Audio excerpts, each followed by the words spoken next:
Hey there, Beyonders. This is Chris with State of Fear Podcast, and you're listening to a Fourth Hand production.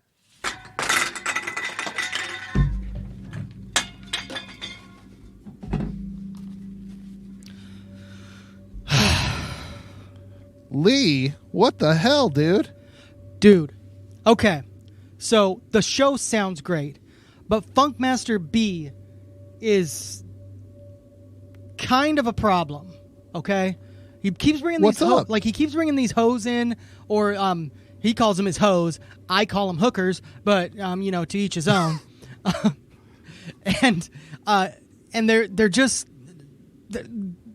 like they leave messes all over the place. You heard all the beer cans. Beer cans everywhere. Yeah, Jesus. like I'm tripping over them. It's gross in here, dude. Hey, we're about to start the show. B's in there. B.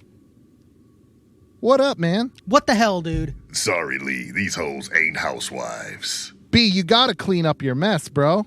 That's all I'm asking. Bring as many hoes as you want, but you gotta clean up your mess, man. Shit. All right. Well, shit. There goes the cold open. I guess we're just gonna do vampires again. B, get ready for the remix. Roll it.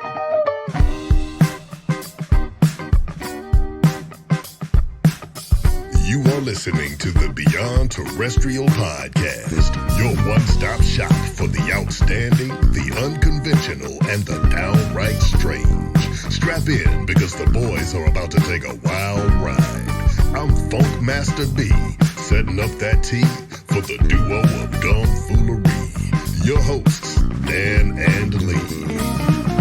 Of course I believe in aliens. I mean, in an infinitely growing universe, why would we be the only living species? Bigfoot, Nessie, all that stuff, it's gotta be real. How are we to say that we're the only ones? It's just ignorant. I think aliens are not only from other planets, but they're time travelers.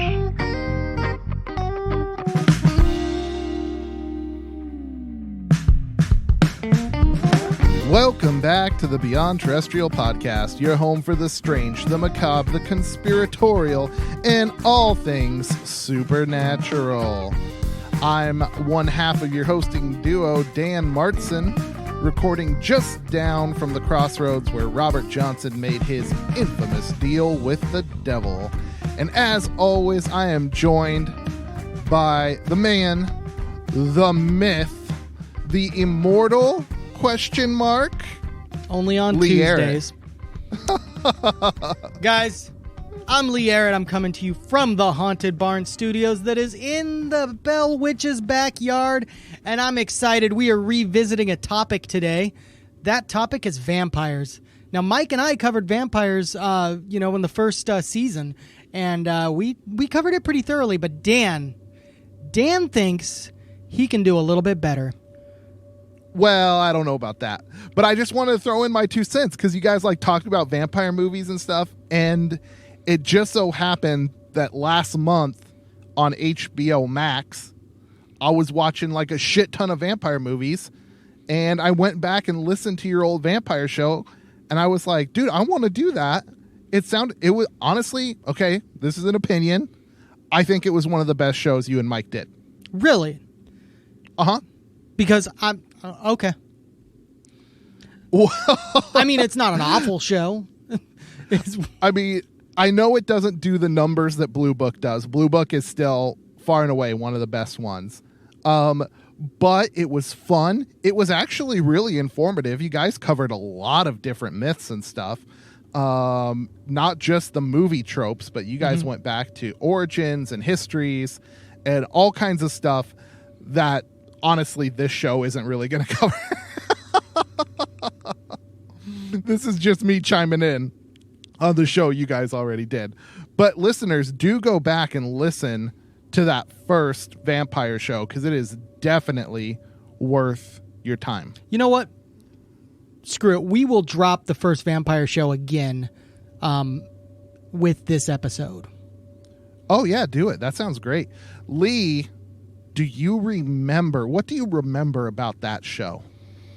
I remember that Mike had an obsession with Aaliyah from Queen of the Damned, I think. I think there was a lot of Aaliyah from Queen of the Damned that Mike kept bringing up. Yes. That is a recurring theme. That is in the show notes for that show. So yes, I don't think you're I right. remember much else from there, but that stuck out. Aaliyah did make an early and recurring appearance in that episode. In fact, that's like my first note about that episode is Queen of the Damned. So I guess we can cover that. But before we do, Lee, a lot of this discussion is going to center around movies. Like vampires, very big in film. And I've got a couple theories about why that is. But let me hear your thoughts first, Lee. Why do you think vampires are so popular on the silver screen? There's a couple theories behind that. They can be terrifying. And that is something that when they're trying to make a horror movie, you want something that can be just terrifying, but also can hide in plain sight, right? The other thing that I think it's kind of easier to do a vampire movie. Like if you think about it, you don't need the prosthetics or all that other makeup or even CGI necessarily to do a vampire movie. You need some fake teeth and maybe some white makeup. Like exactly. That was what I was gonna think exactly, because like it's you can't do a Bigfoot movie without a creature, right? But a vampire, it's just a person, little makeup, some fangs, wham bam, thank you ma'am, done, movie. Yeah. So it is easier, especially back when movies were first coming out. Like that's where most of the classic vampire movies come from, are back then. And when you look at them, it's a person. Like that. Mm-hmm. They were much easier to have a movie monster that was a vampire or a mummy or even a werewolf, because there's less work involved to create the movie monster. So right. Well, Lee, speaking of movies and doing less work, let's give a shout out right now to our friends at Simple Equations Media in Las Vegas, Nevada, who are a full service audio and video media company. They can help you out from pre-production all the way through post-production. They help us out with editing this show. Props to them. So, guys, if you've got a movie project, a vampire movie, maybe, that you want to do, call them up. You can consult with them at their offices in Las Vegas. You can find them on Facebook or Instagram at Simple Equations Media.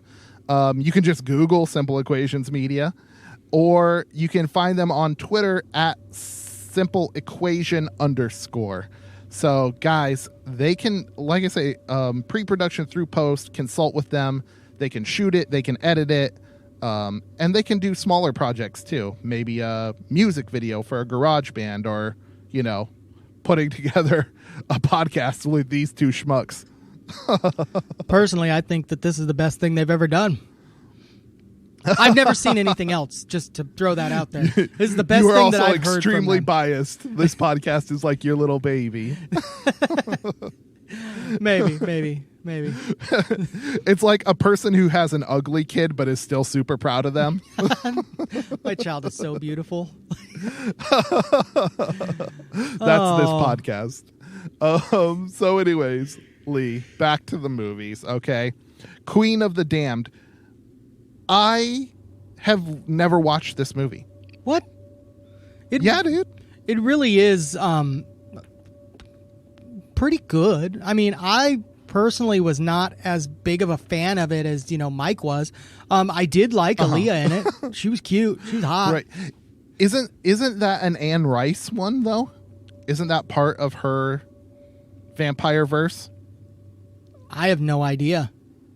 There's Anne Rice has a vampire verse? There's an Anne Rice vampire verse?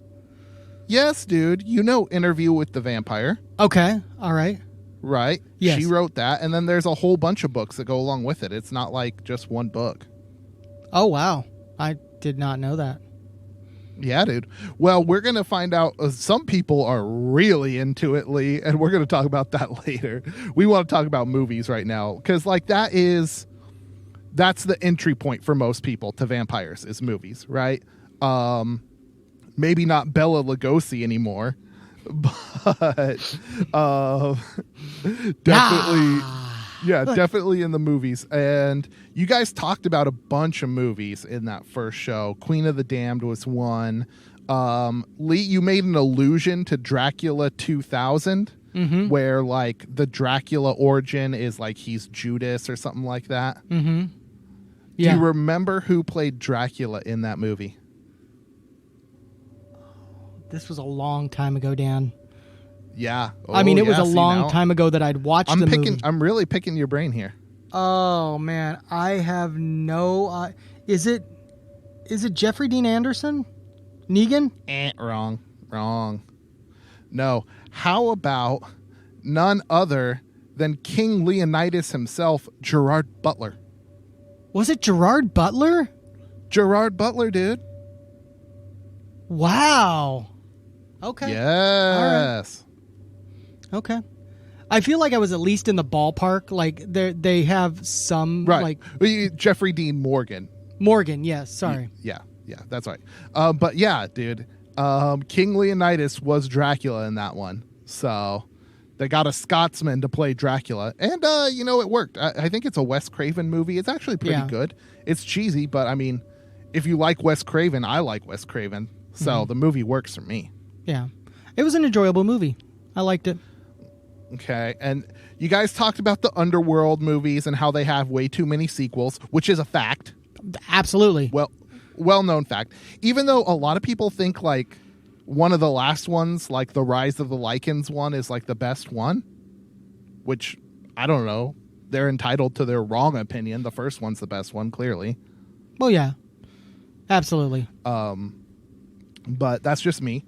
That's what introduced me to Kate Beckinsale. I think I was probably 13 or 14 when that came out. I really loved me some Kate Beckinsale. Very young and impressionable at that age. I was very young and impressionable.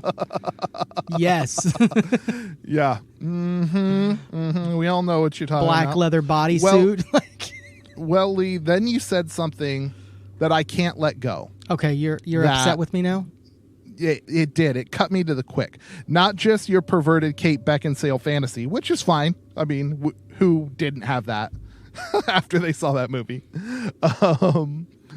But you said The Land Before Time had too many sequels. Oh, did that hurt? Yes. You do not get to crap on Littlefoot around me, son. Okay. All right. I stand by my statement. There are a lot of sequels to Land Before Time. Okay, well, yeah, there are. But that first one is so good. The first Land Before Time? Oh, my God. Oh, yeah. I intentionally have not watched that movie for probably like 15, 20 years because I know it'll make me cry.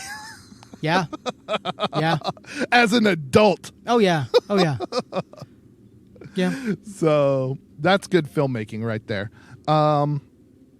Another thing you guys talked about was celebrities who look like they could be vampires. Uh-huh. Okay.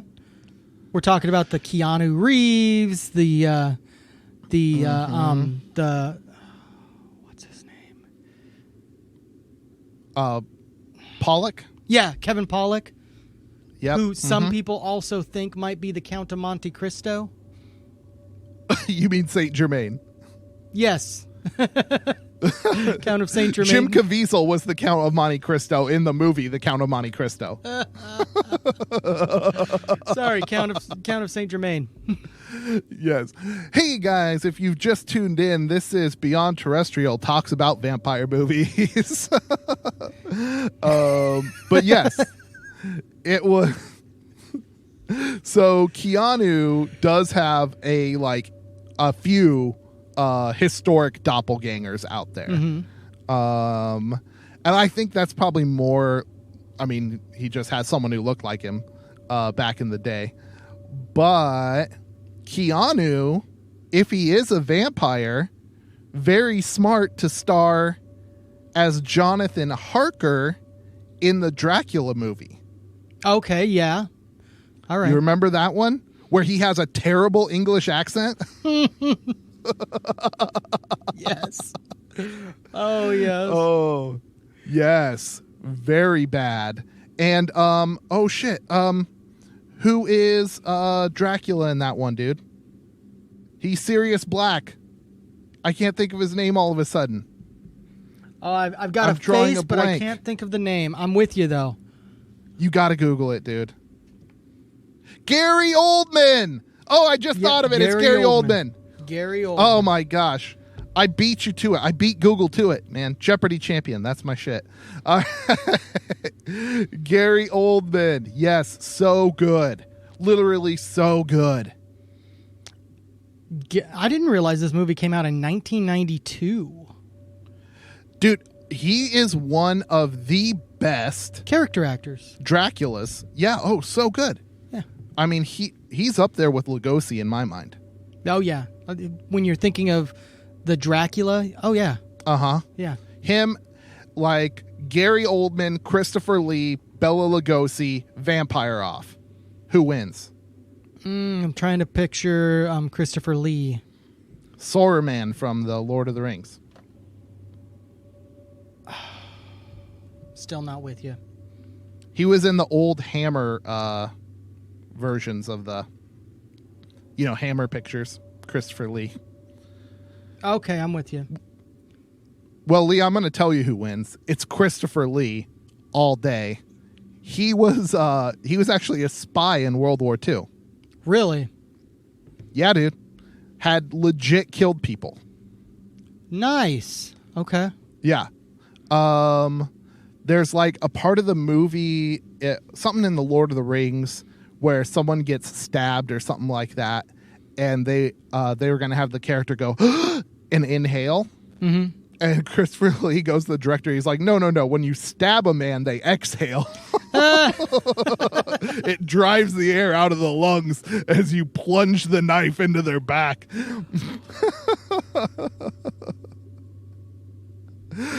Yeah, dude, true story. True story. Oh, I love that, though. Like, that is the most badass thing an old man could ever tell you, right? Like yeah, dude. Yeah. That's when you're Christopher Lee. This guy would kill me. Like, yeah, real stud, that dude.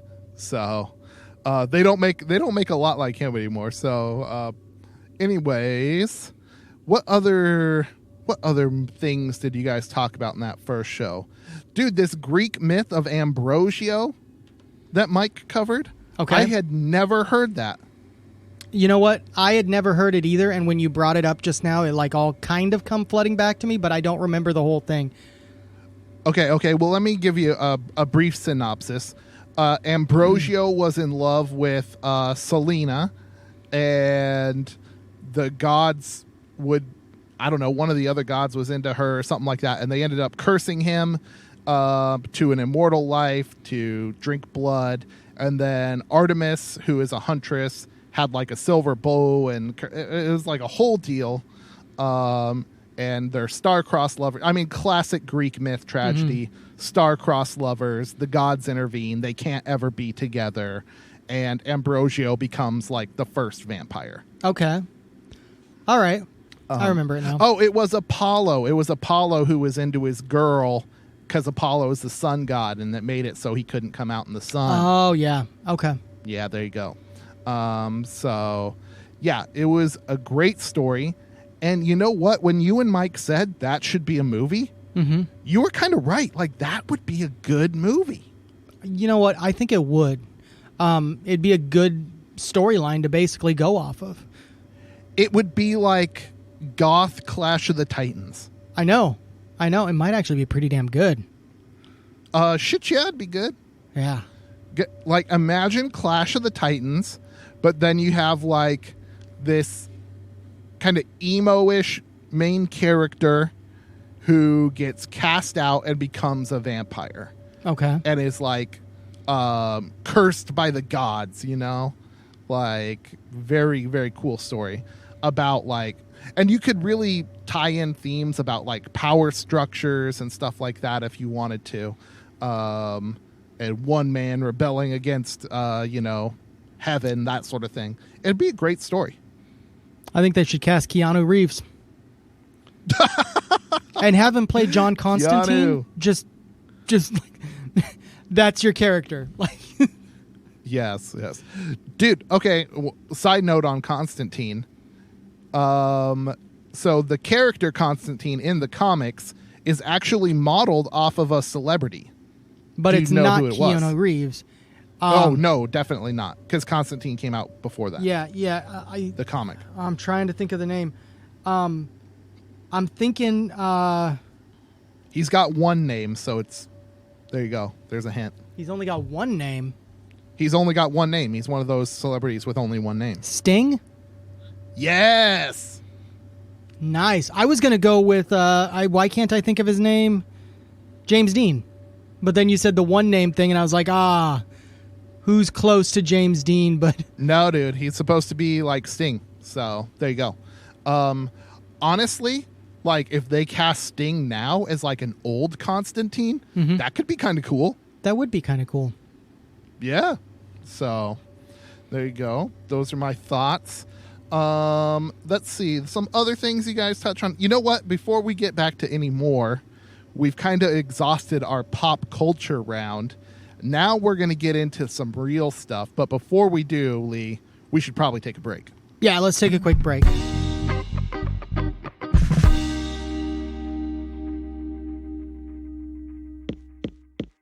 So, but we can't say the things that we normally say on our podcast. That is correct. So I couldn't say something like beep, And like that. I definitely couldn't say beep, beep, beep, beep, and beep. I am not doing this bit.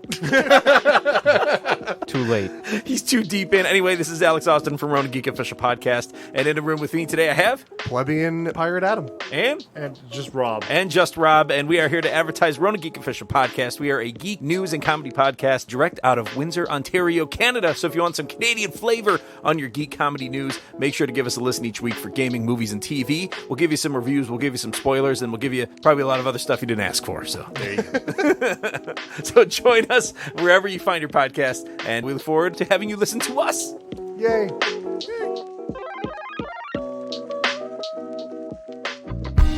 And we're back. All right, Lee.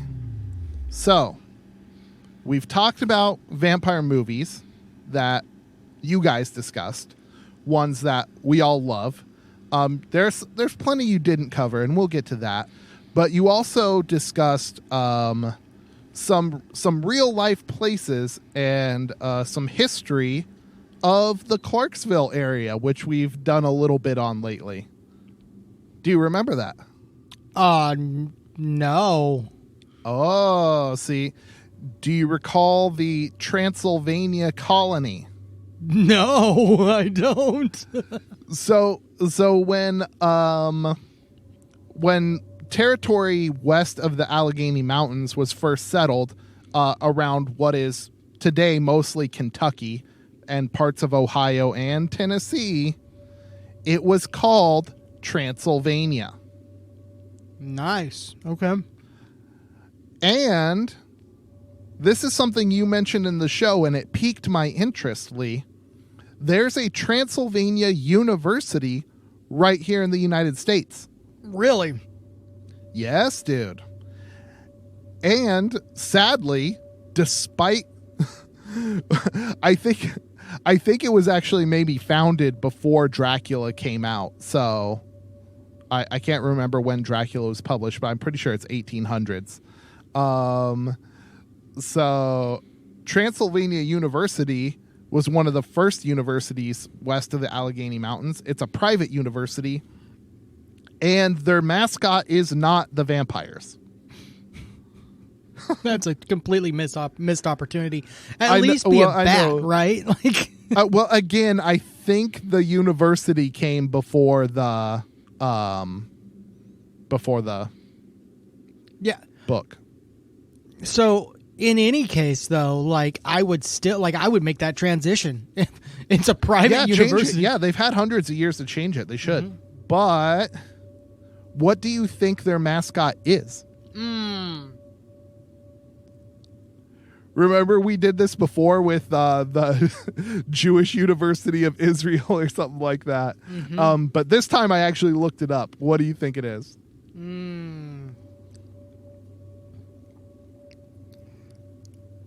Badger. No. Fox. It's a person. It's a job that a person has. Well, not exactly a job. A way to describe a person. Miner. Oh, close. No, Lee. Pioneers. Pioneers, huh? Yes. Because the Transylvania territory was explored early on by a one Mr. Daniel Boone. Daniel Boone was a mountain man. Yes. So yeah, it's a Division III school. They're private, very small, but has an illustrious history of producing American politicians. Really? Yeah, even vice presidents, and I think even Jefferson Davis, if I read that right. So yeah, I mean, lots of senators, all kinds of stuff. Very big deal. Wow. Yeah. So props to them. Go Pioneers. Go Pioneers. It's in Lexington, Kentucky, Lee, which is a college town, but like for a bigger SEC school. So that's probably why no one cares about it anymore. Fair. So, what are you eating? It's a donut. I'm sorry, guys.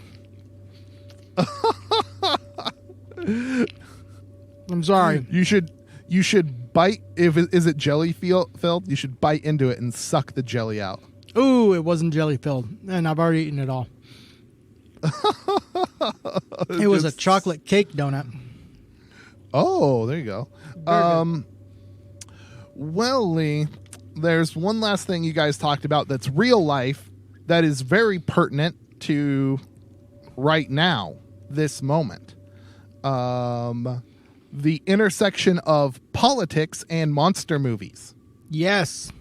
I read that article once a long time ago, and I really think it's amazing. So essentially, Dan, I'm just going to jump in here. Essentially, I read an article a long time ago. I have no clue where it was from, but I read it, and I definitely can read. I definitely can read. It essentially insinuates that during Democratic administrations in the presidency or democratically controlled what is governments. It? Governments. Just, yeah. During a democratically controlled government, you see a wave more often of vampire movies. You saw it during the Clinton administration. There was vampire movies. They started coming out, and they were going pretty strong right up until about 2000 or so, when George W. came in. Then you saw a rash of monster movies or zombie movies. And what it is believed is the reason for this correlation is Republicans view Democrats as bloodsuckers. Like they leech the money from people that have it to give it to people that don't have it. So that's like a vampire. Democrats view Republicans as like feeding the hungry masses, and basically is the equivalent of burning fossil fuels and just all consuming, that no like give back or anything like that. Oh, like Locust. Like Locust. There you go. There you go. See. And locusts, ironically, resemble zombies in a way. Yeah, kind of, I guess. But Lee, I don't know about this politics and monster movies, because didn't most of the Blade movies come out in like the 2000s? like during the Bush administration. I mean, come on now. So I don't know, but it is kind of true. There was an uptick in zombie stuff around that time. I think maybe the correlation is more like zombie movies tend to be apocalyptic. And I think maybe some of the people who are in control of making movies think about Republicans in a certain way that leads them to a post-apocalyptic sort of vision. And they envision, the angry masses of Middle America maybe as the zombie horde. I don't know. And I think it's the reverse. It's not the vampire doesn't represent Democrats as a whole. It represents more of a Republican view of Democrats as like elitists, right? Because like what vampire is a slob, like a schmo? Fair. Right? That's fair. Like they're all rich, they're all counts, and they're all duplicitous, right? They'll deceive you and they'll lie to you and they get you sucked in, and wham bam, thank you ma'am, they got you. Now you're a vampire too. I love where you're going, but I have to interject with one thing. Blade came out in 1998 was when the first Blade came out. Ooh, okay, now, the first Blade. Okay, that's okay. Now you argue that they already started the franchise in 1998. The rest of the movies came out afterwards, but still. Yeah, okay, all right. That's fair. Dude, I rewatched the Blade movies. That was part of my like vampire binge that I went on. The first one, classic, timeless, so good. Some bad CGI at the end, but otherwise just fine. The second and third, meh. Isn't the third one where Ryan Reynolds gets blown up? No. The third one, Ryan Reynolds is actually a vampire hunter. Oh. It's like him, Jessica Biel, and Blade team up against Triple H and some other people who are the vampires. I think Triple H gets blown up. I'm talking like, is it the first movie where it's like the blood medicine blows up a vampire? I think it's... Yes. Okay. Yes. I thought that was Ryan Reynolds, but no, it was... No. The first one is with Deacon Frost as the bad guy. The first one has such a great opening scene. Now we're back to movies. The first one has a great opening scene where... they're in the club, the vampire club, and it starts raining blood from the sprinklers. Yes. And there's the one guy in there who's a human, but then Blade shows up and kicks everyone's ass. So good. Best way to start the movie.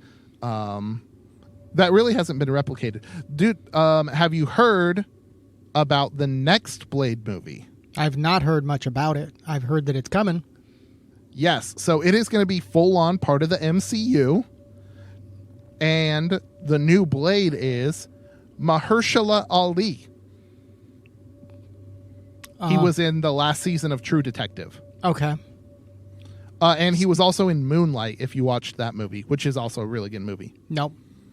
But has nothing to do with vampires, even though it's called Moonlight. It has a title that could be a vampire movie. Or a werewolf movie, like... Yeah. But it's not about any of those things. Fair. I still don't know who you're talking about, but that's okay. I trust you. I think I've seen a picture of him. Dude, he's going to be great. He's going to be great. So I'm excited for it. So here we go with some stuff that you didn't mention. Some vampire things, movies, films, books that you guys didn't talk about. Okay. Number one, my all-time favorite depiction of vampires, Salem's Lot by Stephen King. Oh, the movie Salem's Lot? Or the book? No, the book, dude. Okay, the book? It's Stephen King. The book's always better. Okay. All right, I never Well, read it. okay, I take it. Well, okay, I mean, some of the Stephen King adaptations are classics. Like The Shining is such a great movie, even though it's not a faithful adaptation of King's work. Mm-hmm. So I guess I can't say always, but usually the books are way better. Okay, I'm with you. I never read that one, so I didn't have that for context. Dude, it is so good. The vampire in that book, his name is Barlow, and he scared me more than any other vampire I've ever seen to this day. Really? Yes. Because he doesn't come to a big city. He doesn't go to London or whatever. He ends up in a small town, and I grew up in a small town. So, like, it was scarier where, like, the people you know are suddenly becoming vampires and manipulated by this character, and the town just withers and dies. Oh, wow. And, like, the priest comes to ward him off with a crucifix, but then he loses his faith, and the crucifix, like, stops working, and the vampire defiles him and casts him out. Wow. And it's pretty crazy. It is well worth a read. It's one of his earlier works.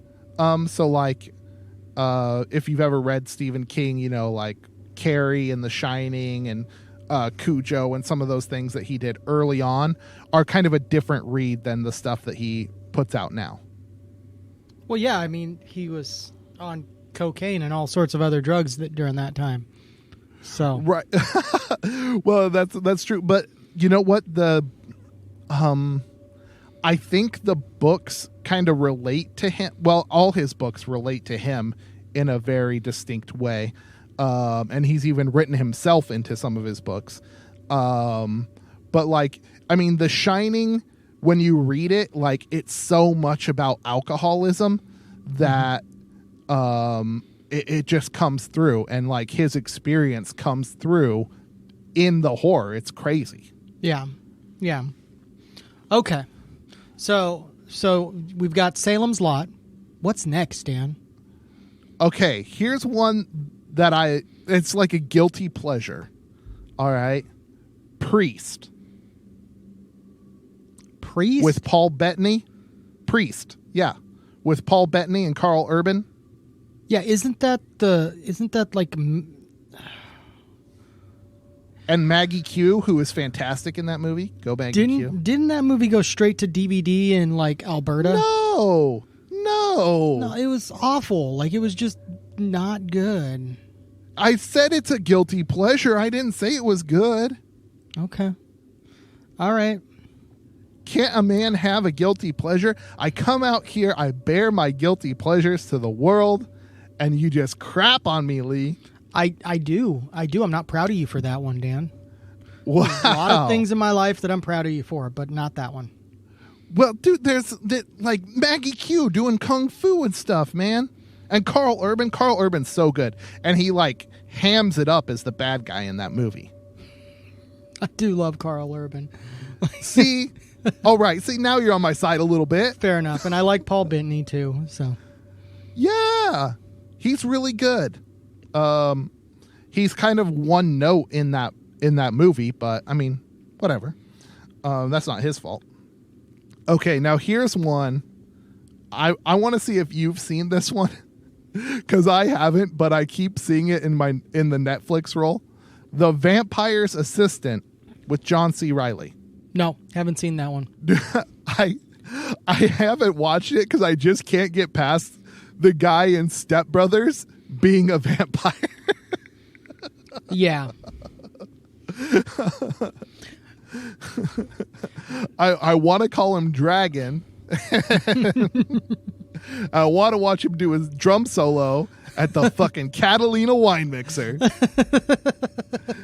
I would watch that movie and then want to watch Step Brothers more.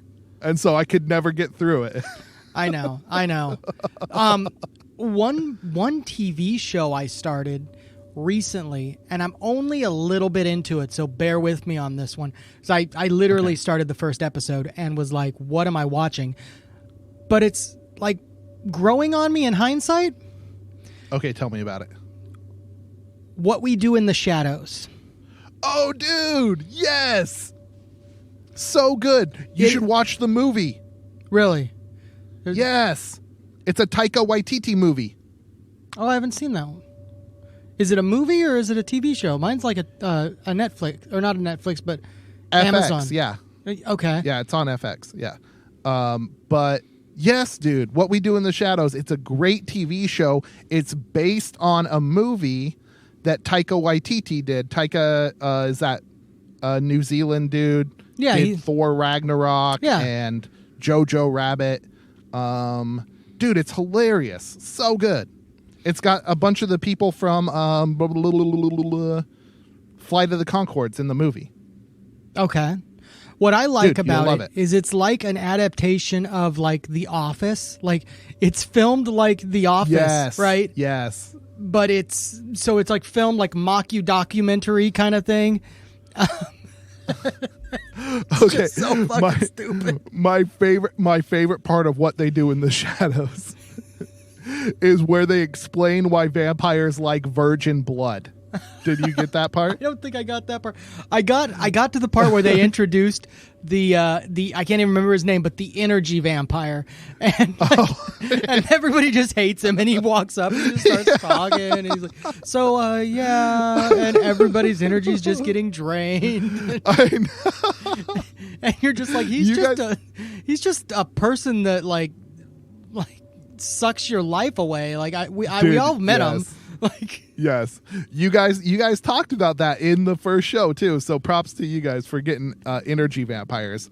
But dude, the reason why vampires like virgin blood, right, is imagine if you were going to eat a sandwich, right? Okay. You would probably enjoy that sandwich more if you knew somebody hadn't fucked it. Oh.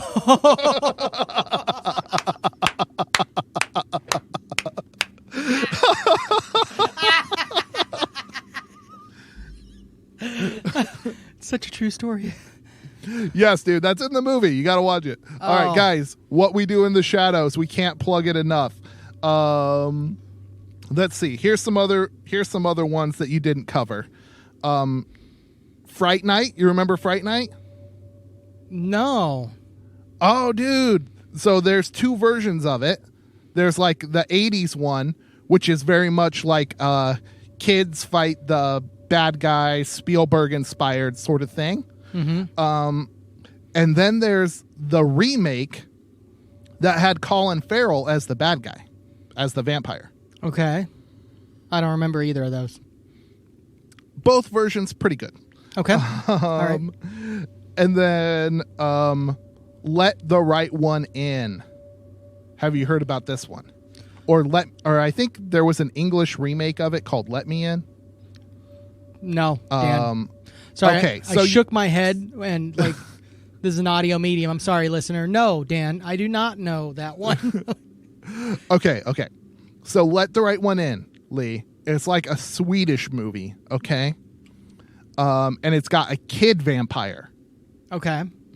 And you know how vampires have to be invited in, right? Mm-hmm. So she's like out in the cold, knocks on the door. This kid lets her in, finds out she's a vampire, and like she's a creepy kid vampire, and she kills a bunch of people. And it's just like weird as hell, especially the original Swedish one. Okay. Really weird. They did an English remake where like an Americanized version where they tamed it down a little bit. But it's worth going to watch it in subtitles because it's creepier, I think, the original is. Okay. All right. Now, you mentioned that movie, and it just brought something to mind for me. Black-Eyed Children. Oh, yeah, dude. If you think about, like, when the stories of these black-eyed kids, they always need to be invited in. They always need to be like, they want you to invite them into your home. So is that a supernatural rule, or is it just? Are they You know just what? vampires? I think it is a broader rule among supernatural entities. They do have to be. If they come to your house, you got to let them in. Okay. If you go out looking for them, that's a different story. But if they go to your house, you got to let them in. Okay. So never let them in like that. Don't do it. I just don't let anybody into my house. I just say, no, you can't come in. Yeah, just talk to them out on the porch. There you go. My kid comes home from school. I'm like, get the fuck out of here. GTFO. Speaking of GTFO, we got to take a quick break, and we'll be right back.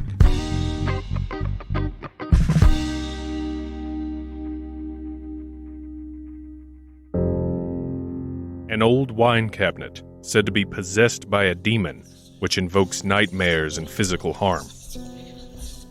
An island full of giant rabbits, said to appear once every 7 years off the coast of Ireland. A rural family that in the dead of winter walked one by one into their barn, but never walked out. The world is full of fascinating mysteries, and the Blurry Photos podcast sheds light on the darkest corners of the unknown. With a new storytelling-focused format, Blurry Photos brings legends to life and examines if there's any fact behind the supposed fictions. Join me, David Flora, as I explore the unexplained and explain the unexplored on the Blurry Photos podcast. And we're back. Dan was just telling me about all the things we did wrong on our last vampire episode in the first season when Mike was my co-host. I'm not gonna lie, I'm a little hurt. Little bit just a little bit sad. Kind of feeling bad about myself. Keeps talking about movies that I've never heard of. Wow. Things from Sweden and stuff. It's weird. Dude, I'm sorry. I'm a cinephile, and I had something to add to the conversation. No, it's all good. We're having a great discussion. Sorry, We're guys. having a lover's spat about vampires now. But yeah, so Lee, you kind of touched on psychic vampires a little bit. Yes. And I touched on Stephen King a little bit. I don't know if you know this, but there is a perfect melding of the two in a book and movie called Dr. Sleep. No. Yes, check it out, dude. It is so good. It's got Ewan McGregor. Okay. And he plays an older version of Danny Torrance, who was the kid in The Shining. Okay. All right. That's what he's the kid in The Shining grown up. Okay. He becomes an alcoholic just like his dad. Crap happens. He gets sober. He moves to a small town. He finds someone else who has the shine, and she has seen visions of these psychic vampires that are like murdering kids for their smoke, which is essentially their souls. And they suck it up, and it helps them live forever. Okay. All right. I like it. Yes. Dude, way good. Yeah, I like it. That's a good storyline. And what's cool is in the movie is more of a sequel to the movie version of The Shining, where the book is a book sequel to the book version. Okay. Yes. So it kind of stayed true to to what people have seen, to the medium that each one was produced in. Okay. Very cool. I like that. And yeah, these psychic vampires, they have like a little coven. You know, there's different ones. And they have like psychic powers. And one of them's like really old, like goes back to like gladiator times. And he's supposed to be like the inspiration for Dracula and all this stuff. Okay. All right. I like it. Yes. Yes. So really cool. But psychic vampires, Lee, are a thing that is allegedly real. Like, here we go. Like, this is the like cryptid paranormal examination part of the show. We've talked about movies. Psychic vampires, allegedly real. Lee, your thoughts? All right. So have you ever been someplace, any place, and you met a person that just takes everything out of you. Dan, have you ever had that? I mean, other than talking to me. Yes, I have. Yeah, I know. There's some people who it just requires a lot of energy to deal with these people. Exactly. And that energy, it's like it's being sucked out of you. It's like, I remember situations where literally, like, I see that person coming and I'm just dreading it because I know they're going to be talking to me again about something that doesn't matter.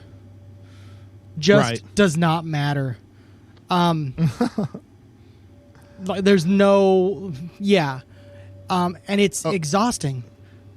Okay, Lee, check this out.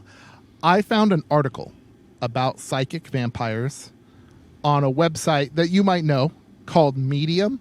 Okay. All right.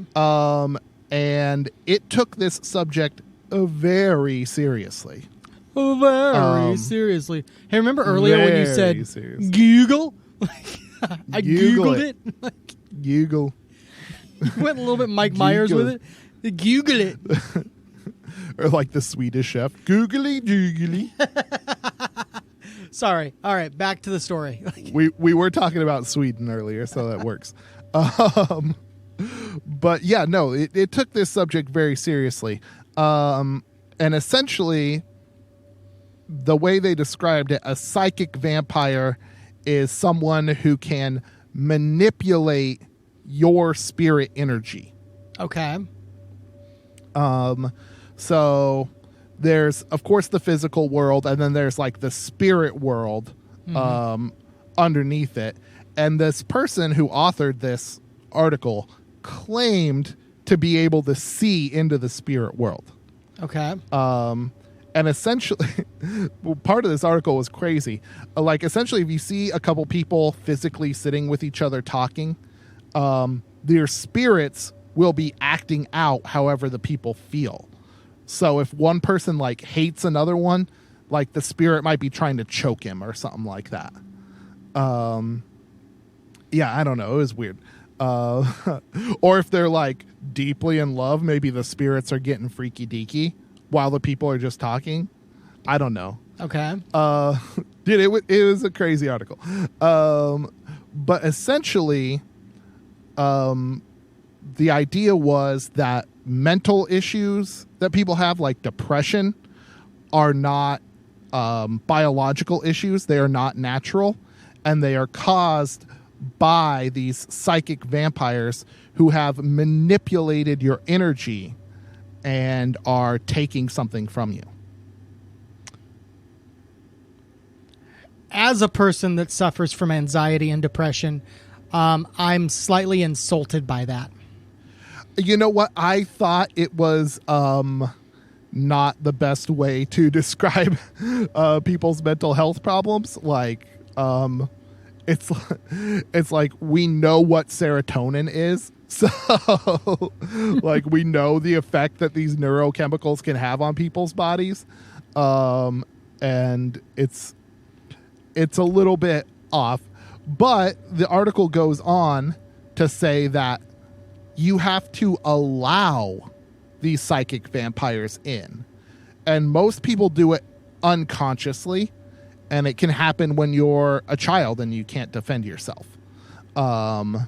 So yeah, and like there were some examples, again, more problematic examples in this article that they use related to like rape and stuff like that was really messed up.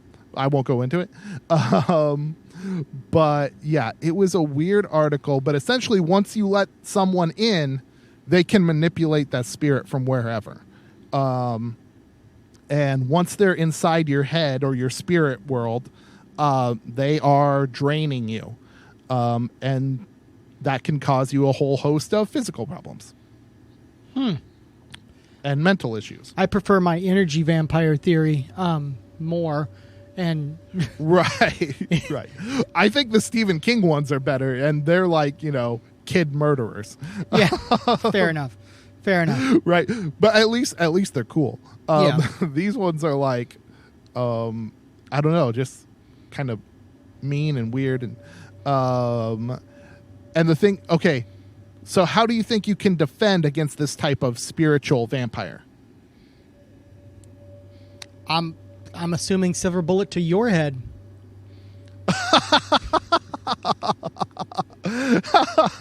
Oh, you know what? That sounds close.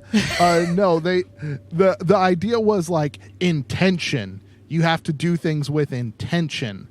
And so like when you feel, I don't know, man, it just didn't make a lot of sense to me. But the idea that someone could sell this notion that they can see the spirit world to other people was a little far-fetched for me. I'm with you on that.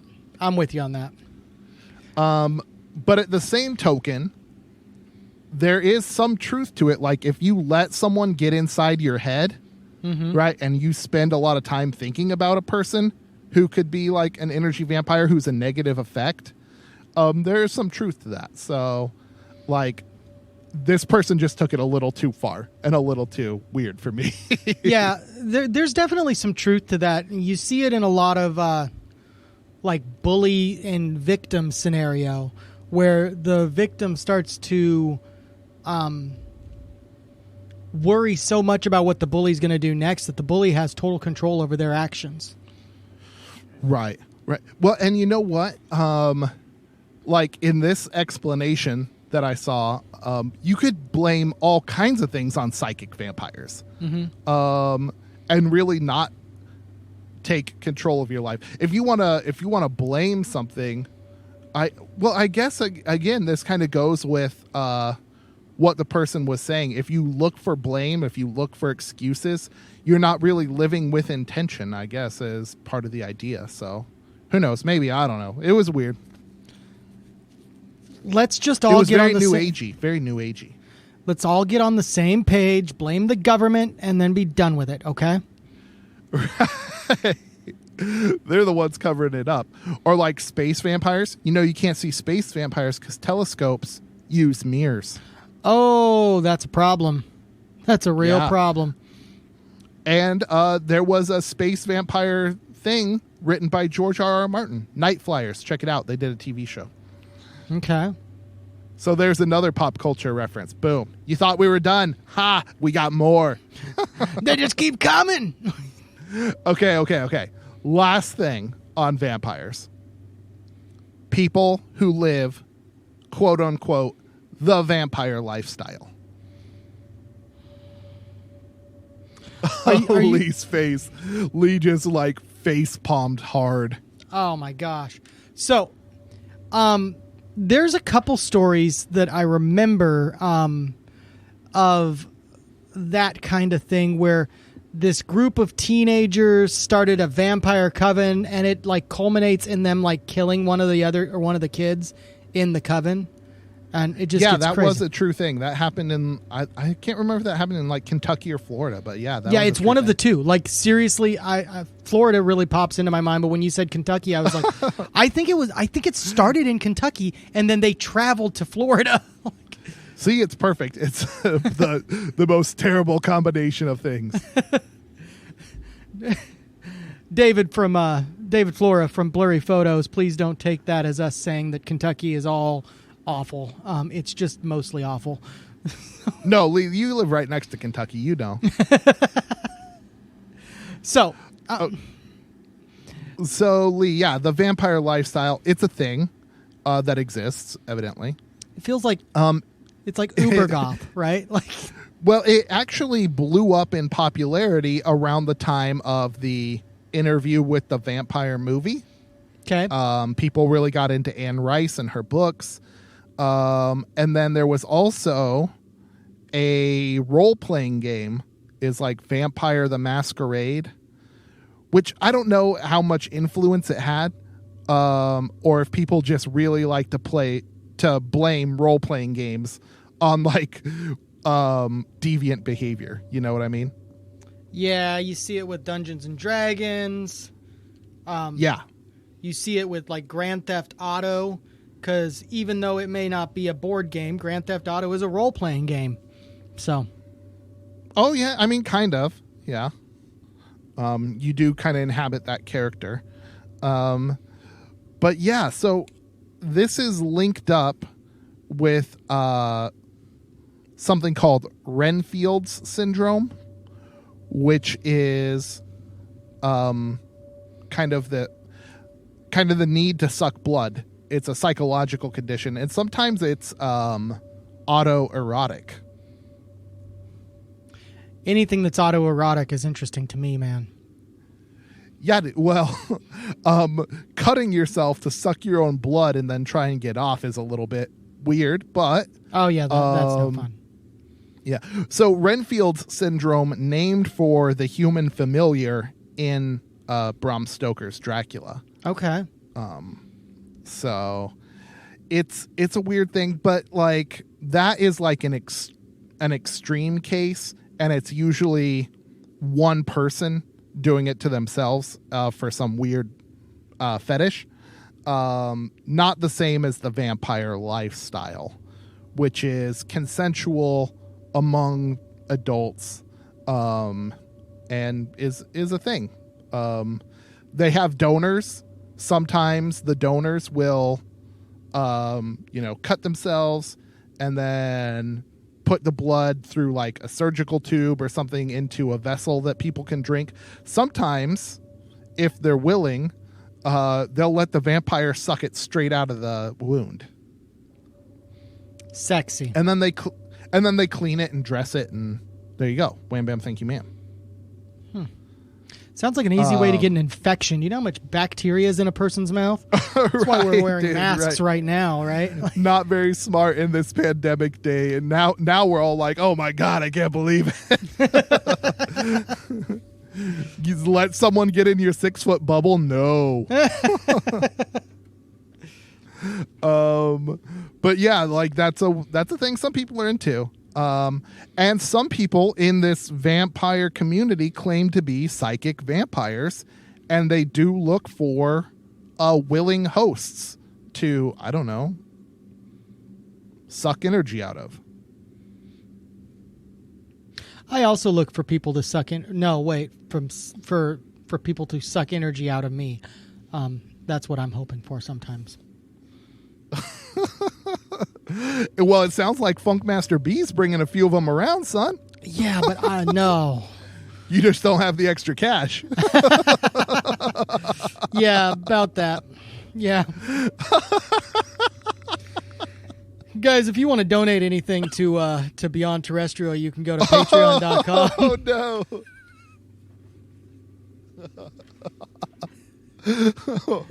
Our Patreon is not your hooker fund. It is not. Oh, come on. That is for the studio. But yeah, so there we go.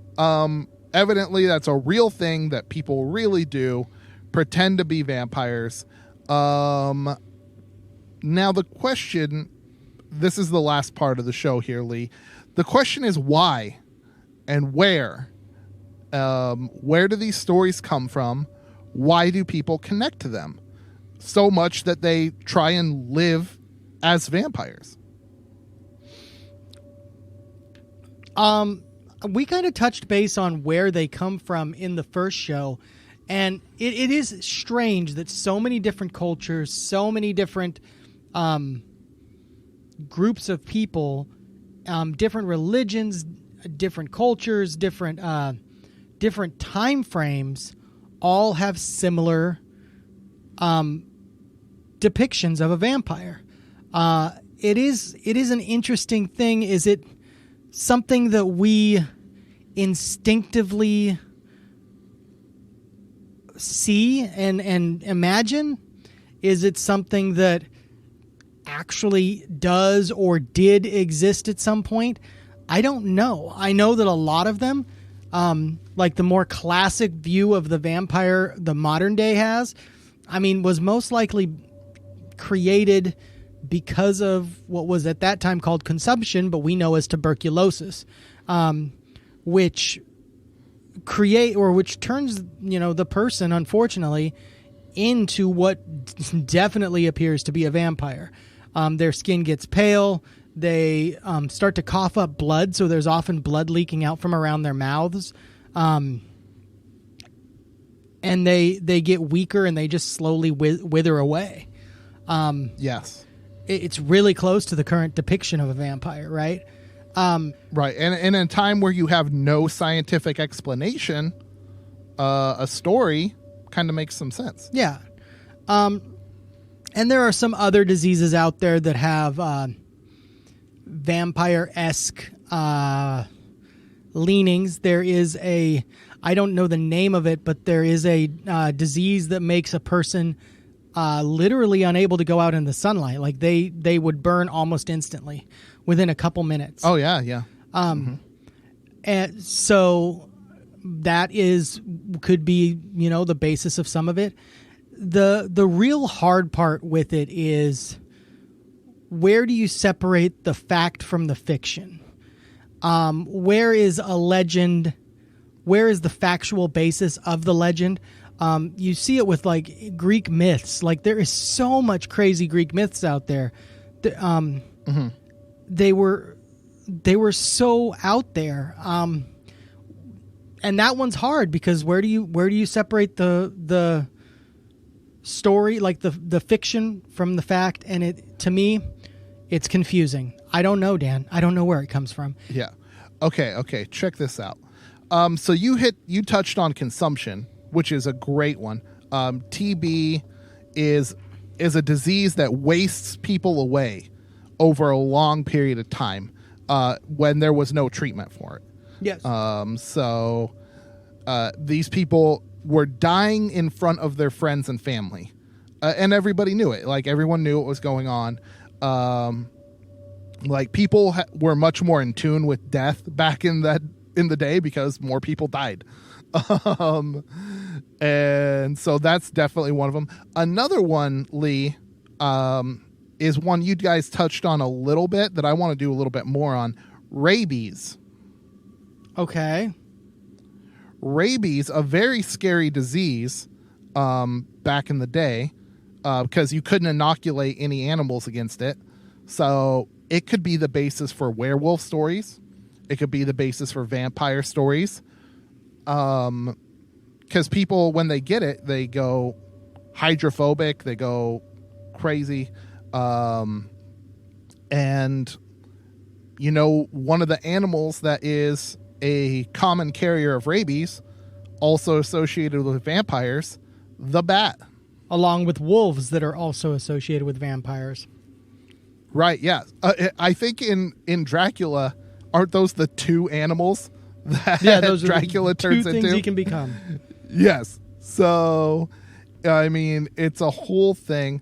And then the other is, like I was saying, just death in general.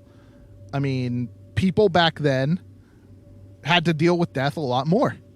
And so stories about death or the undead were creepier to them. Yeah, because it's always a lot closer. Yes. And if you can't explain how a person died and you have this story, this myth in your head, like you can imagine why people would drive a stake through a recently dead corpse. Yeah, absolutely. And that could also, rabies could also be part of the myth of zombies as well. Zombies tends to be a more modern movie monster, but it's still So, well, the original Night of the Living Dead is actually a really interesting piece with its themes of racism. Yeah. So that's not something a lot of people explore.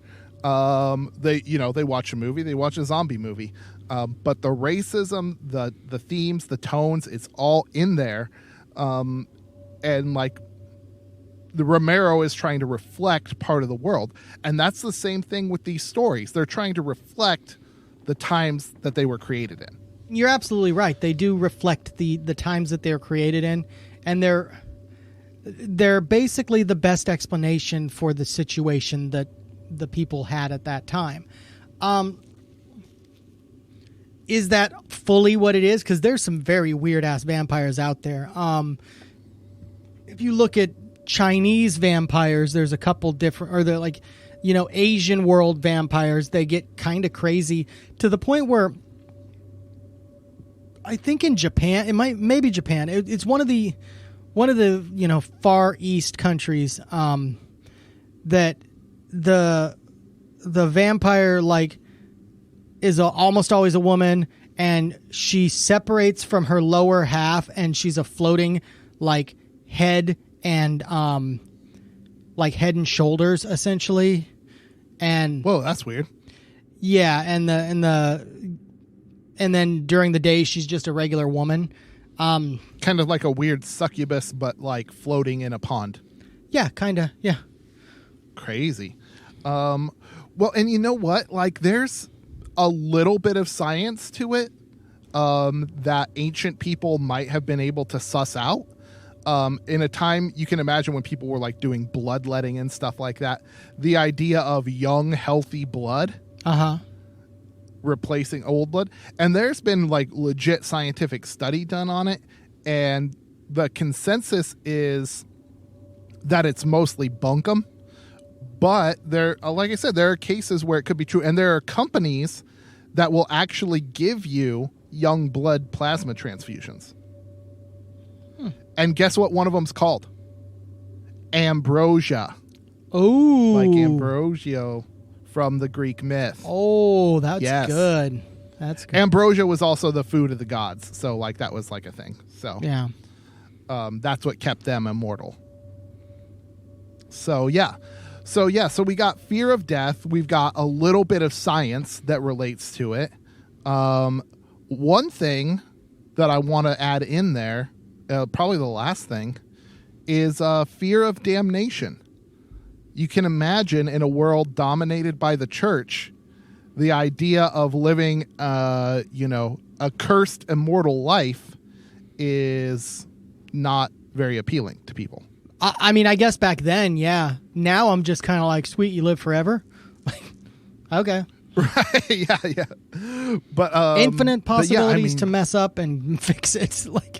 Right. And stories about energy suckers and blood suckers go back before monotheism came in. But once the church is established, they kind of blend together. I mean, how the church co-opted pagan holidays and all sorts of things. Oh yeah. And this has clearly become part of the vampire mythos in Western culture. Mm-hmm. Absolutely. I love that though. I love vampires. One of the coolest movie monsters. Yes, for real. So guys, we talked about a bunch of movie monsters, great vampires. If there's any we missed, I mean, we went Lugosi, we went with the Hammer movies, we went all the way up through Anne Rice, and we got to where we are now. I even covered Priest, which Lee crapped on, but I think is good.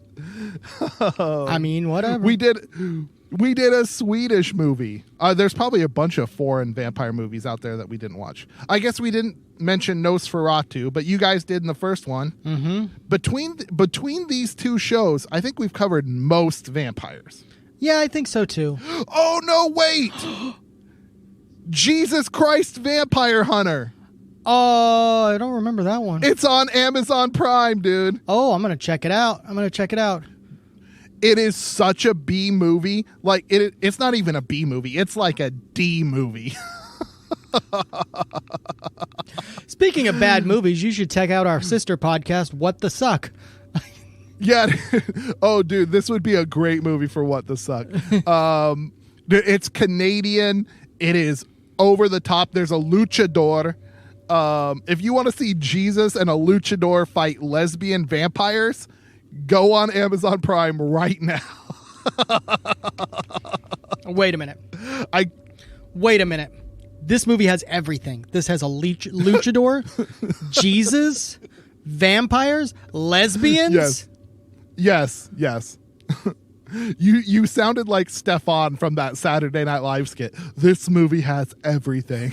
This movie has everything. But it does. Check it out, guys.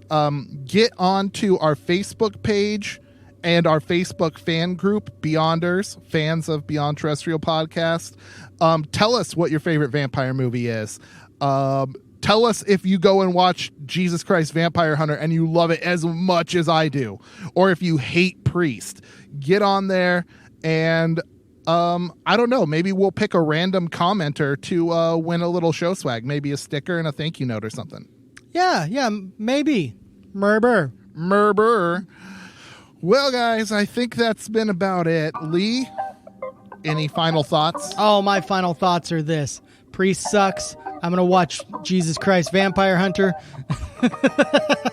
Guys, keep looking out for more stories from out there Beyond Terrestrial. Love ya. Thank you for listening to Beyond Terrestrial, all three of y'all. If you're still a fan of this show, follow Beyond Terrestrial on social media and join the Beyonders Facebook group for even more strangeness. Links to everything, including previous episodes, are available at beyondterrestrial.com. That's the place to go for stickers, merch, show swag, and our Patreon. Patrons get exclusive access to ad-free shows, giveaways, and the unedited after-show show. Anything you give to the show goes straight to Funkmaster B's bachelor pad, which for now is also where these jive turkeys record this show. This show was edited by Simple Equations Media with music by Mike Root. Dan and Lee will be back next Tuesday with more from Beyond Terrestrial.